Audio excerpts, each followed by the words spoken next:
పౌరులుగా ఎదగాలంటే యూత్ అంతా కూడా మెయిన్గా కీలక పాత్ర అనేది పోషించాలి. కాబట్టి అలాంటి యూత్ మన భారతదేశంలో సుమారు 50 నుంచి 60 కోట్ల మంది యూత్ అనేది మన భారతదేశంలో ఉన్నారు. కాబట్టి అలాంటి యూత్ని మనం ఒక పెడుదారిన పడకుండా ఒక మంచి దారిలో వాళ్ళు నడిపిస్తే మన భారతదేశం కూడా ప్రపంచ దేశాల్లో అగ్రగామిగా వెదుగుతుంది. కాబట్టి అలాంటి యూత్ ఉన్న భారతదేశం చాలా అరుదుగా ఉంటుంది. ఎక్కువ దేశాల్లో పోలిస్తే మన దేశంలోనే ఎక్కువగా యూత్ ఉన్నారు. కాబట్టి మనంతా యూత్ అంతా కూడా వివేకానంద గారిని ఆదర్శంగా తీసుకొని మనం ముందుకు వెళ్ళాలని ఆశిస్తూ ఈ అవకాశం ఇచ్చినందుకు ధన్యవాదాలు తెలుపుకుంటాను. Thank you.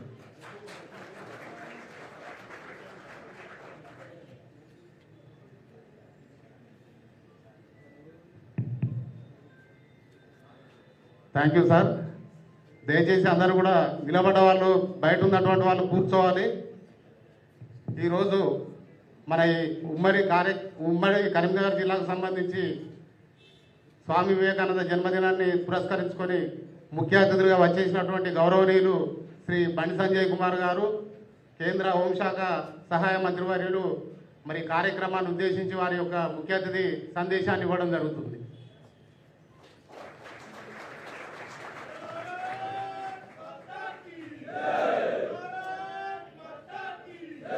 भारत माता की, भारत माता की, वंदे वंदे.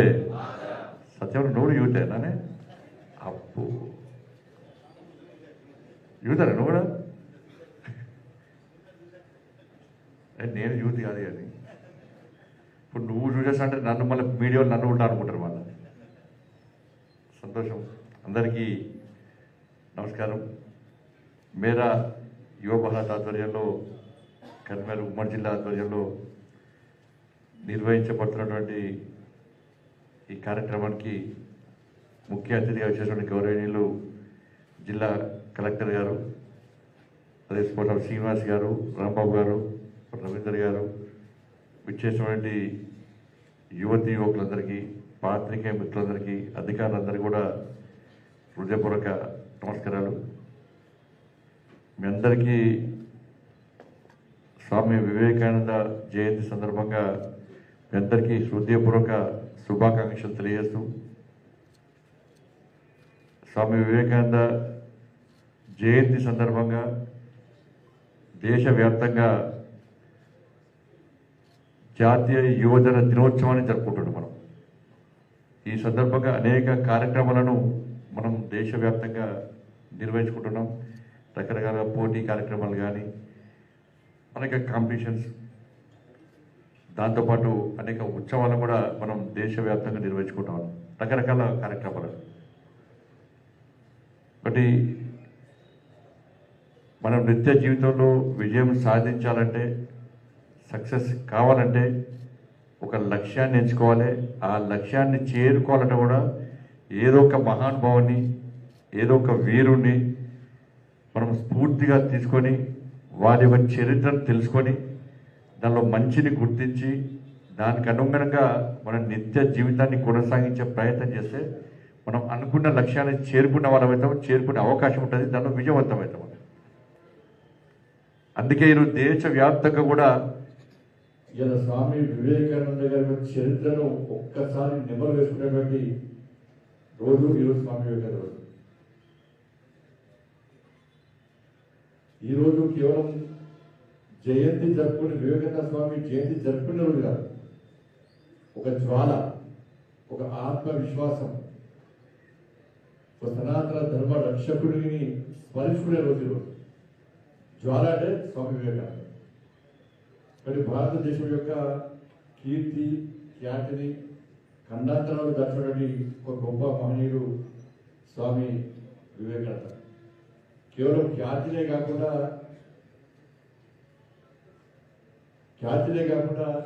భారతదేశం యొక్క సంస్కృతి సంప్రదాయాలను, వేదాంత శాస్త్రాలను, యోగాన్ని కూడా ప్రపంచ వ్యాప్తం చేసినటువంటి ఒక మహనీయుడు స్వామి వివేకానంద. కాబట్టి ఈరోజు నిరాశలో యూత్ కానీ జాబ్స్ లేకను, ఉపాధి లేకను అనేక అవస్థలు పడుతున్నటువంటి యువత నైరాశ్యానికి చూడవుతున్నారు. కాబట్టి వాళ్ళందరూ కూడా తారక మంత్రం ఏంటి అంటే స్వామి వివేకానంద చెప్పిన మాటలు తెలుసుకోవడమే తారక మంత్రం.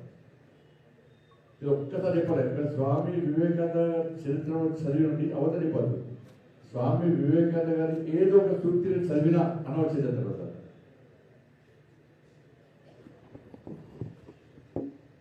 వీళ్ళందరికీ మీరు కూడా ఈ జయంతి జరపడము ఇది ముఖ్యం కాదు. ఇప్పుడు ఆలోచన స్వామి వివేకానంద గారి చరిత్ర బుక్స్ ప్రింట్ చేయాలి. ఒక్కరోజు ఒక్కొక్క మీరు ఏమేమి ఉత్సవాలు చేస్తారో అది మనం వేదికలు పెట్టి ఈ స్పీచ్లు ఇచ్చి కార్యక్రమాలు చేయడం ముఖ్యం కాదు. మనం స్వామి వివేకానంద చరిత్ర ఎంతవరకు చదువుకుంటున్నాం, ఎంతమంది చదివిస్తున్నాం, మనం ఎంతవరకు దాన్ని మనం పాటిస్తున్నాం, మనం దానిలో మంచి ఏంటి చెడేది అనేది అది గుర్తించాలంటే మనం బుక్స్ ప్రింట్ చేయాలి.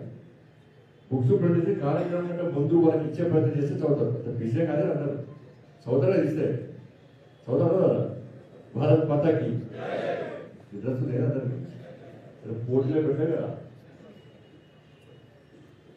కానీ కేవలము ఒక్కరోజే స్వామి వివేకానంద తలచడం కూర్చోడం స్మరించుకోవడం కాదు, ఆ మహాన్ యొక్క గొప్ప చరిత్ర ఎప్పుడు తెలుసుకో, ఎప్పుడు మనం ఆ నెవరేసుకుంటున్నాడు. కాబట్టి ఆయన అన్నాడు, నా వెనుకే ఉంది, నా ముందే ఉంది కాదు, నీ మనసులో ఒకటి ఏముంది ఫస్ట్ అది ముఖ్యం. నీ మంచి ఆలోచన, మంచి మనసు ఉంటే అదే నీ సక్సెస్ అవుతుంది. నీ జీవితంలో సక్సెస్ కు ప్రధాన కారణం అదే అవుతుంది. ఏమైనా పొద్దున్న లేస్తే స్మార్ట్ ఫోన్స్ లేకపోతే వైఫై, స్మార్ట్ ఫోన్ కాదు స్మార్ట్ మనసు ఉండాలి మనకు. వైఫై కాదు, విల్ పవర్ పెంచుకోవాలి మనం. ఇవాళ పిల్లలు లేస్తే ఇక్కడ చూస్తున్న చాలా మంది చేతిలో మొబైల్సే, దాన్ని వ్యతిరేకించాం మనం. కానీ ఎంత వేయాలో అంత వేయాలి. దాని ద్వారా కూడా మనకు సమాజాన్ని లాభం చేసే ప్రయత్నం చేయాలి, సమాజాన్ని సేవ చేసే ప్రయత్నం చేయాలి. అందుకే స్వామి వివేకానందకు ఈ దేశంలోని యువత మీద నమ్మకం, బాగా ఒక విశ్వాసం. ప్రపంచ దేశాలు పోయినా కూడా మీ దేశం గొప్పదని లేకరు ఆయన కూడా. అమెరికా పోతే అమెరికా గొప్పదనిలే, అమెరికా పోయినా కూడా ఆ వేదికగా సనాతన ధర్మము, భారతదేశం యొక్క సంస్కృతి సాంప్రదాయాలు, ఆచార వ్యవహారాల గురించి, ఇక్కడ యువత గురించి మాత్రమే ప్రపంచానికి చెప్పే ప్రయత్నం చేసింది తప్ప ఇలా రాజకీయ నాయకులు అమెరికా పోతే అమెరికా గొప్పదంటాడు, లండన్ పోతే లండన్ గొప్పదంటారు, చివరకు పాకిస్తాన్ పంపినా కొంతమంది పాకిస్తాన్ గొప్పదంటారు కొంతమంది. కానీ స్వామి వివేకానంద అట్లా చెప్పలే. ఏరికైనా నా దేశం, నా జాతి యొక్క గొప్పతనాన్ని ప్రపంచానికి చాటడానికే నేను ఈరోజు స్వామి వివేకానంద గారు ఉన్నా అని చెప్పి ఒక దృఢ సంకల్పంతో ప్రపంచ వేదికల మీద కూడా మన ఖ్యాతి గురించి, మన జాతి గురించి, సనాతన ధర్మం గురించి చెప్పిన గొప్ప వ్యక్తి స్వామి వివేకానంద. అందుకే అప్పుడు కలగన్నాడని అన్నాడు ఆయన. ఇది ఉక్కు నరాలు, ఇనుప కండలతోటి 100 మంది యువకులు చాలన్నాడు, 1000 మంది అనలే. అంటే ఈ యువకుల మీద ఎంత నమ్మకం ఒక్కసారి ఆలోచించాలి. 100 మంది యువకులు నాకిస్తే ఈ దేశ చరిత్రనే రూపురేఖలు మార్చేస్తా, ఈ దేశంలోని ప్రజలకు ఒక విశ్వాసాన్ని కల్పిస్తా, ఈ దేశ రక్షణ విషయంలో సమాజానికి ఒక మంచి ఆలోచన కల్పిస్తా, ధైర్యాన్ని కల్పిస్తా అని చెప్పి ఒక నమ్మకం కల్పించిన గొప్ప వ్యక్తి స్వామి వివేకానంద. కాబట్టి వారిని మనం స్ఫూర్తిగా తీసుకొని ముందుకు రావాల్సి ఉన్నది. మరి ఎప్పుడో కనపడు అప్పుడు చెన్నైలో జరిగిన సభలో చెప్పినాడనే, నాకెందుకో రాత్రి కళ్ళకు వచ్చింది, తల్లి భారతమాతను విశ్వగురు స్థానంలో ఆ సింహాసనం మీద నా తల్లి భారతమాత కూర్చున్నట్టుగా, సింహాసనాన్ని అధిరోహించినట్లుగా నా కళ్ళకు కనబడ్డదని చెప్పి ఆ రోజే చెప్పినటువంటి ఒక విజన్, ఆ రోజే ఊహించండి. ఎస్, నా తల్లి భారతమాతను విశ్వగురు స్థానంలో ప్రతిష్ఠించాలే అని చెప్పి మనసులో అనుకుంటే కళ్ళలో కనబడినటువంటి ఆ గొప్ప వ్యక్తి, తన విషయాన్ని బయటకు స్పష్టంగా చెప్పిన వ్యక్తి స్వామి వివేకానంద. అందుకే ఆ స్వామి వివేకానందను స్ఫూర్తిగా తీసుకొని ఈరోజు మన దేశాన్ని ఒక శక్తివంతమైన భారతదేశంగా నిర్మించాలని చెప్పి ఇవాళ నరేంద్ర మోడీ గారి ప్రభుత్వం కష్టపడతా పనిచేస్తున్నది. ఇవాళ 10 లక్షల ఉద్యోగాలు, 10 lakhs ప్రధానమంత్రి రోజ్గార్ మేళా పేరుతోని 10 లక్షల మందికి ఎక్కడ పైరవి లేవు, ఎక్కడ పేపర్ లీక్ గాలే, ఎక్కడ హంగు ఆరబట్టం లేదు. 10 లక్షల మందికి రోజ్గార్ మేళా పేరుతోని దేశవ్యాప్తంగా కేంద్ర ప్రభుత్వ ఉద్యోగాలు ఇచ్చిందంటే దానికి స్ఫూర్తి స్వామి వివేకానందని.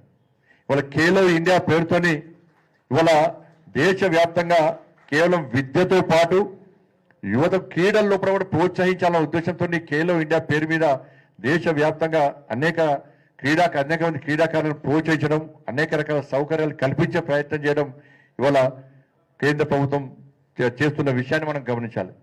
ఇలా ఆర్థిక ప్రగతిలో కూడా లక్ష్యం ఏంటంటే 2047 వికసిత్ భారత్ లక్ష్యం. అంటే దేశానికి స్వాతంత్రం వచ్చి 100 సంవత్సరాలు కాబోతుంది. కాబట్టి ఈ 100 సంవత్సరాల్లో మన దేశాన్ని 3వ స్థానాన్ని తీసుకెళ్ళి అగ్రరాజ్యాల్లో మనం చేర్చాలని ఒక సంకల్పం, ఒక లక్ష్యం, ఒక గోల్ పెట్టుకుని తప్పకుండా రీచ్ కావాలంటే ఇప్పటి మనం కష్టపడి పనిచేయాలని చెప్పి ఇలా వికసిత్ భారత్ పేరుతోని దేశవ్యాప్తంగా కేంద్ర ప్రభుత్వం అనేక కార్యక్రమాలు చేస్తున్నది.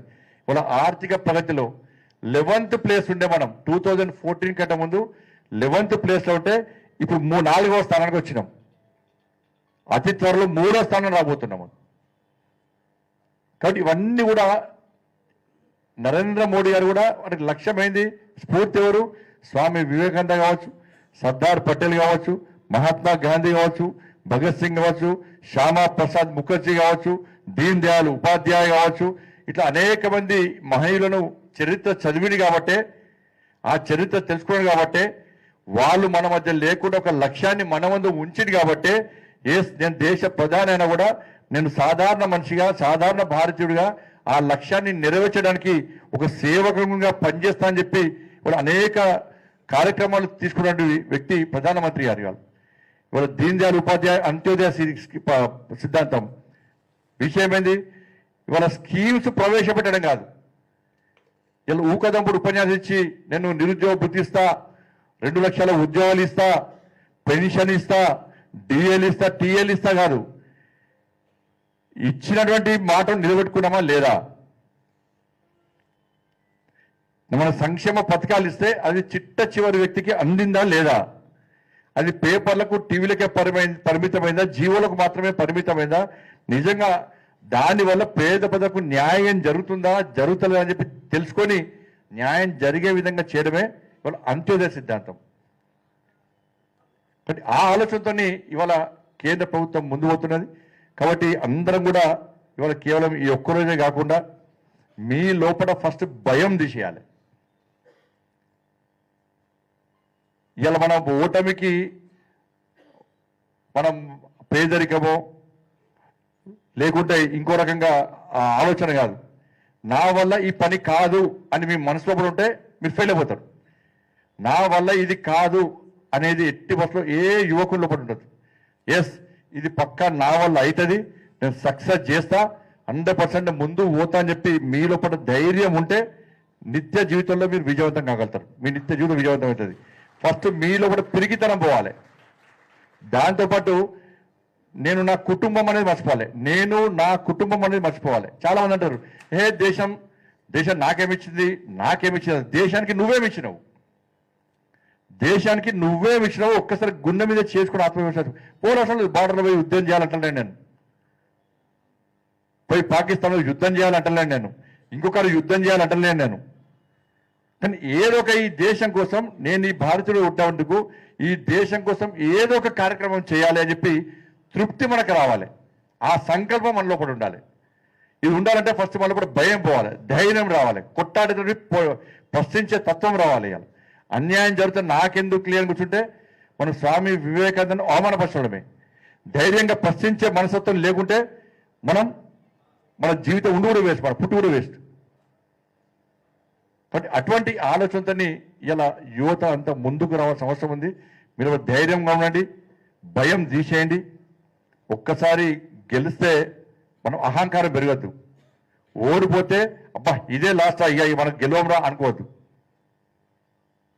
కాబట్టి అన్నిట్లలో కూడా ఒక మంచిని మనం తెలుసుకొని ఒక ధైర్యంగా ముందుకు పోయి ఒక శక్తివంతమైన భారతదేశ నిర్మాణాన్ని తయారు చేయడానికి అందరం కలిసికట్టుగా కృషి చేయాలని చెప్పి మీ అందరికీ విజ్ఞప్తి చేస్తూ, ఇవాళ మేరా యువ భారత్ పేరుతోని ఇవాళ దేశవ్యాప్తంగా అనేక యువకులకు ప్రోత్సాహం ఇవ్వడానికి క్రికెట్కి మన క్రీడా సామాగ్రి కానీ, అనేక కాంపిటీషన్స్ కానీ, యువకులు పడినటువంటి ఆ క్రీడా నైపుణ్యాన్ని బయట తీసుకొచ్చే ప్రయత్నం చేయడం, వాళ్ళకి అన్ని రకాలుగా సహకరించే ప్రయత్నం చేయడం. ఇలా స్టార్టప్ ఇండియా పేరుతోని యువతకు ప్రత్యేక పరిశ్రమ లోన్ ద్వారా ప్రత్యేక పరిశ్రమలను కల్పించి వారు ఉద్యోగాలు తీసుకునే స్థాయి కాదు, ఉద్యోగాలు ఇచ్చే స్థాయికి రావాలని చెప్పి ఒక ఆలోచనతోని ఇవాళ కేంద్ర ప్రభుత్వము అనేక సంక్షేమ పథకాలు ఇచ్చే ప్రయత్నం చేస్తున్నది. కాబట్టి అందరం వినియోగించుకోవాలి, దాన్ని అందరూ కూడా సమాజానికి అందించే ప్రయత్నం చేయాలి. నా ఒక్కరికే రావాలి కాబట్టి నాతో పాటు 10 మందికి సహాయం చేయాలి, దాంతోపాటు దేశానికి సేవ చేయాలి, సమాజానికి సేవ చేయాలి, కష్టాల్లో ఇబ్బందులను పేదలకు సహాయం చేయాలి అని చెప్పి ఒక ఆలోచనతోని మనం ముందుకు రావాల్సిందిగా మీ అందరికీ విజ్ఞప్తి చేస్తూ ఈ సందర్భంగా మీ అందరికీ శుభాకాంక్షలు తెలియజేస్తూ ముగిస్తాను. భారత్ మాతాకి జై.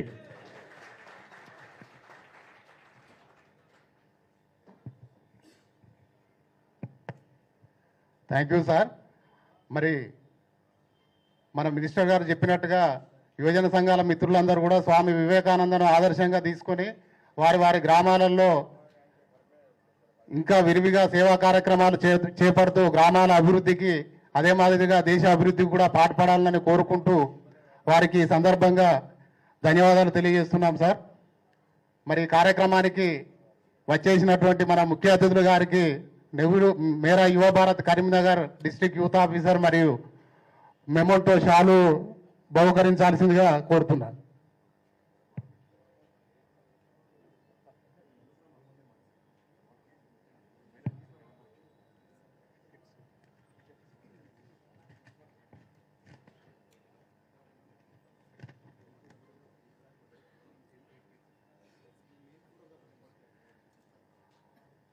మొదటగా ఈరోజు మరి క్రీడా సామాగ్రిని కూడా 120 యువజన సంఘాలకు కూడా పంపిణీ చేయడం జరుగుతుంది. ఇక్కడ మాత్రము ఒక్కొక్క జిల్లా నుండి 2 సభ్యులకు 2 సంఘాలకు ఇవ్వడం జరుగుతుంది. తదుపరి మేరా యువ భారత్ కరీంనగర్ ఆఫీస్లో మీ అందరికి కూడా కిట్ అందజేసి రిసీట్స్ కూడా తీసుకోవాల్సి ఉంటుంది కాబట్టి అందరికి కూడా అక్కడ ఆఫీసులో అందజేయడం జరుగుతుంది. తదుపరి మీకు కార్యక్రమానంతరం భోజనం కూడా ఇక్కడ ఏర్పాటు చేయడం జరిగింది.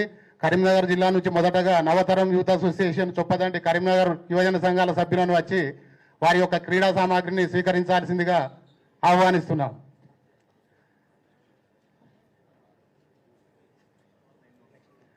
Next Karimnagar Mallareddipalli Yuva Chaitanya youth association వాళ్ళు కూడా నెక్స్ట్ రెడీగా ఉండాలి.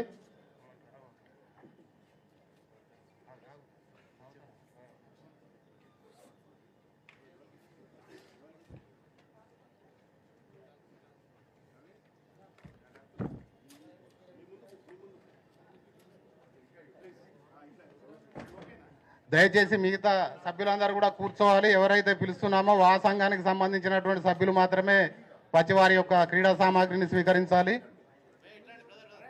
నవతరం యూత్ అసోసియేషన్ చొప్పదండి యువజన సంఘం వాళ్ళు మన ముఖ్య అతిథి గారు చేత జిల్లా కలెక్టర్ గారు చేత స్వీకరిస్తున్నారు వారి యొక్క క్రీడా సామాగ్రిని. Thank you sir. Next Mallareddipalli Yuva Chaitanya friends youth welfare association వారిని రెడీగా ఉండాల్సిందిగా వేదిక మీదకి రావాల్సిందిగా ఆహ్వానిస్తున్నాం. మల్లారెడ్డిపల్లి జగిత్యాల జిల్లా నుంచి friends youth association Gunjapadugu mandal Gollapalli వారిని రావాల్సిందిగా ఆహ్వానిస్తున్నాం. తదుపరి Hindu youth welfare association village Pochampet mandal Sarangapur వారిని కూడా నెక్స్ట్ రావాల్సిందిగా ఆహ్వానిస్తున్నాం. Friends youth association Gunjapadugu Gollapalli mandal Jagtial జిల్లా.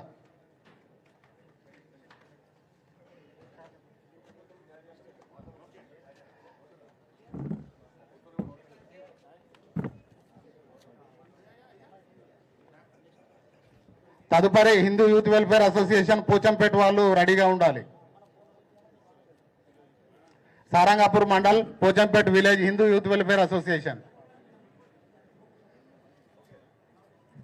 పెద్దపల్లి జిల్లా నుంచి Yuvashakti youth association Pattipaka village mandal Dharmaram వాళ్ళు రెడీగా ఉండాలి.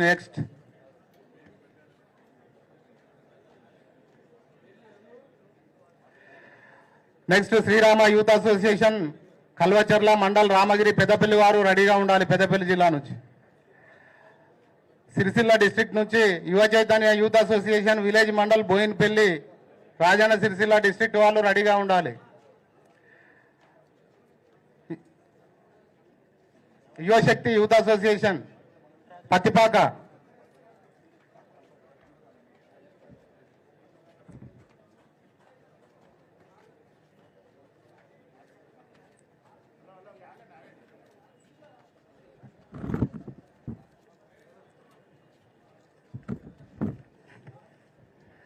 Next Srirama youth association village Kalvacharla mandal Ramagiri Peddapalli వారిని వచ్చి వారి యొక్క ఆట వస్తువులు స్వీకరించాలి. కల్వచర్ల రామగిరి మండల్.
మీరు ఇచ్చిన నాకైతే యూత్ కనబడతలేదు సార్. నేను చిన్నప్పటి చూస్తున్నాను కొత్త వాళ్ళని తయారు చేయాలి. కొత్త నాకు ఒక 2 బ్యాచ్లో కొత్త కనబడేది. కొత్త వాళ్ళని తయారు చేయాలి. కొత్త యంగ్ ఇప్పుడు వాళ్ళందరూ చాలా హుషారుతో ఉన్నారు అందరూ. రేపు రాంబాబు సార్ మంచి officer, the best officer Rambabu sir అంటే మంచి ఆఫీసర్. ఆయన ట్రాన్స్ఫర్ అవుతున్నాడు. బండి సంజయ్ ఉన్న రోజులు ట్రాన్స్ఫర్ కాదని చెప్పిన ఆయన. కానీ ఆ రాంబాబు సార్ని ఇబ్బంది పెట్టకండి. ఆయన ఫ్రీ ఇష్టపడితే ఏం చేస్తాడు, కొత్త యూత్ని తయారు చేస్తాడు. దీనిలో నా పేరు చెప్పినా ఎవరి పేరు చెప్పినా కూడా రవీంద్ర సార్ మీరు ఫ్రీగా పనిచేయాలి, నిక్కచ్చిగా పనిచేయాలి, నిజాతి పనిచేయాలి. నాకు కొత్త యూత్ అదే బాగా అనిపిస్తుంది. కొత్త యూత్ నడతలేరు. ఇక్కడ మళ్ళీ అమ్మాయిలు ఏమీ లేరు. వాళ్ళకు కూడా క్రికెట్కి ఇచ్చేయాలి. బయట మేడమే ఊకే అమ్మాయిలు ఎంకరేజ్ చేస్తున్నారు. ఇక్కడ అమ్మాయిలు కూడా మేడం కూడా ఫీల్ అవుతున్నారు. చేయండి, మంచి చేయండి. ఇంకా చేసి కొత్త యూత్ని తయారు చేయాలి. మీరు కూడా కోఆర్డినేటర్స్ ఎవరున్నారో గ్రామంలో కొత్త యూత్ని తయారు చేయాలి మనం స్పోర్ట్స్ విషయంలో.